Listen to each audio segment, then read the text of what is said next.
Olá pessoal, estamos aqui em mais um vídeo da disciplina de Agricultura de Precisão, agora na recomendação de adubação para agricultura de precisão. Esse primeiro vídeo será a recomendação utilizando fórmulas que já estão prontas para realizar a recomendação.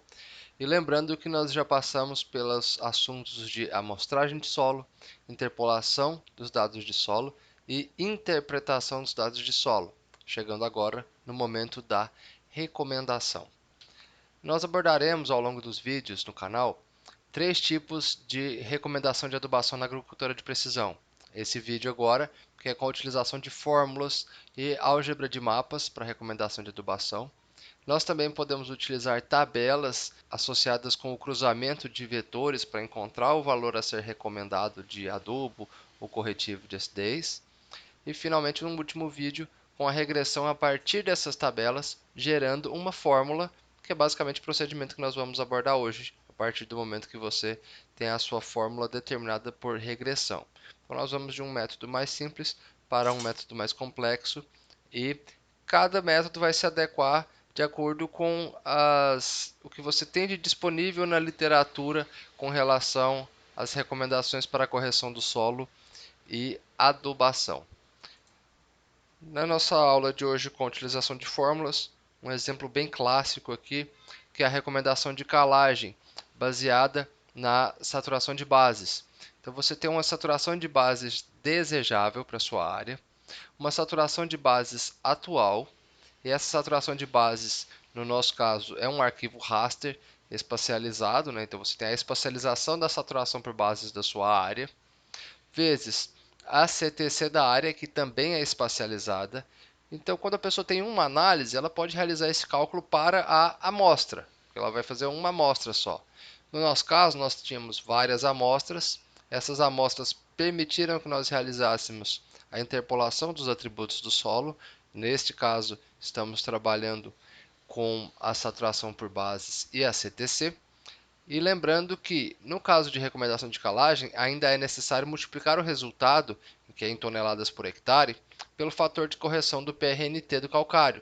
Então, de acordo com o PRNT do calcário, se for de 80%, você precisa corrigir esse valor para obter a quantidade exata de calcário. Aqui nós teremos o que seria a quantidade de toneladas por hectare de um calcário com 100% de reatividade.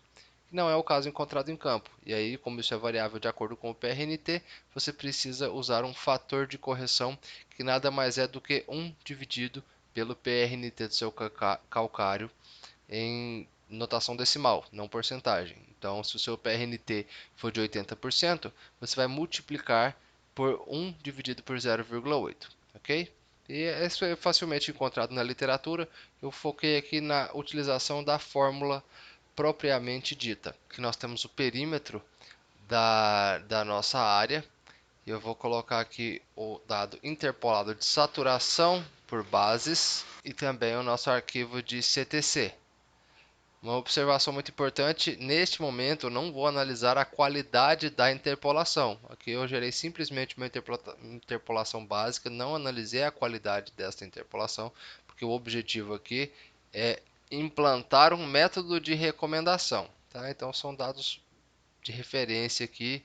Obviamente, quando você for atuar, você vai tomar todo o cuidado de realizar a interpolação mais adequada para o seu dado e buscar a melhor forma de recomendação de adubação também, que trata-se de um exemplo. Uma coisa muito importante que eu já frisei em vídeos anteriores, mas faço questão de frisar nesse aqui novamente, é que quando você tem um arquivo raster e você altera a simbologia dele para banda simples falsa cor, você associa cores diferentes para os valores. Olha só, eu tenho um gradiente de cores. E se por acaso eu utilizar um método discreto, ele faz um fatiamento na representação. Porém, isso aqui é apenas visual. Os meus pixels aqui do arquivo raster continuam tendo os valores numéricos independentes. Ele não substituiu o valor dos pixels. Ok? Vou deixar aqui o método linear, só uma escala de cores para facilitar nossa visualização de CTC. Saturação por base, vou fazer a mesma coisa. Então, nossa saturação por base, essa já é uma área que está corrigida. Veja que ela está de 55 a quase 80, né? Então, já é uma área com implantação aí de agricultura há vários anos, uma área corrigida com valores já altos, né? E no caso aqui os nossos valores de CTC. A utilização de fórmulas, como eu já tenho os arquivos em formato matricial, basta entrar aqui na minha calculadora raster e eu aplico a fórmula. A nossa fórmula, vamos voltar nela lá rapidinho, olha só, é a diferença entre a saturação por bases desejada menos a atual dividido por 100 e o resultado multiplicado pela CTC. Vamos lá, eu vou abrir parênteses aqui na expressão. Eu quero trabalhar com uma saturação por bases de 80%. Então, 80 menos a minha CTC atual. Então, ele vai verificar em cada pixel a diferença de 80 para CTC naquela região, vezes, opa, dividido por 100. Vou fechar o parênteses, deixa eu colocar um parênteses aqui no começo também. Certo? Então, a diferença de 80 e a CTC, resultado dividido por 100, vezes... Oh, perdão, aqui não é CTC, ok? Aqui é saturação por bases, certo? E aqui sim, vezes CTC. Então, eu transformei essa equação aqui, né? Eu apliquei essa equação nas minhas camadas, 80 menos a saturação por bases, dividido por 100, o resultado, e o resultado multiplicado pela CTC. Simplesmente isso, ok? Eu tenho que especificar a minha camada de saída, muito importante. Deixa eu entrar aqui. De recomendação, calcário 100, considerando um PRNT 100%. Veja só. Então, a nossa recomendação de calcário variou de 0,08 a 1,88. Vou alterar para a banda simples falsa cor.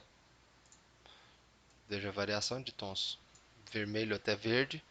E eu vou colocar uma simbologia apenas de 1 a 2 toneladas até 500 quilos, de 500 a 1 tonelada, 1 tonelada a 1 tonelada e meia e 2 toneladas. Aqui o resultado, vou colocar o método discreto. Então eu tenho as manchas, tá, com as diversas regiões de aplicação de calcário de PRNT 100%. Lembrando que essa representação é meramente uma visualização. Para gerar o nosso arquivo de saída, depois de corrigir com o PRNT e tal, você pode usar a função r.recode, na qual você entra com as classes de reclassificação, que vai substituir aquele valor numérico do seu arquivo raster. Veja que se eu clicar aqui, 0.794, 0.36, 1.78, ele vai substituir esse valor numérico com casas decimais e tal, por um valor específico, né? 700 quilos, 1.500, 2.000. Eu faço a substituição dentro dessa classe com o recode e em seguida faço a conversão para polígonos. O uso do recode e essa conversão para polígonos já foi abordada nos vídeos anteriores de interpretação de dados espacializados dos solos. Se você não viu esse vídeo, sugiro que você volte aqui nessa planilha da disciplina de Agricultura de Precisão e assista esse vídeo. Então, com relação ao método de utilização de fórmulas para recomendação de adubação e correção do solo na agricultura de precisão, é basicamente isso, um procedimento bem simples, e no próximo vídeo trabalharemos com a utilização de tabelas e o cruzamento de dados vetoriais para a recomendação de adubação na agricultura de precisão. Muito obrigado e eu fico à disposição. Até o próximo vídeo.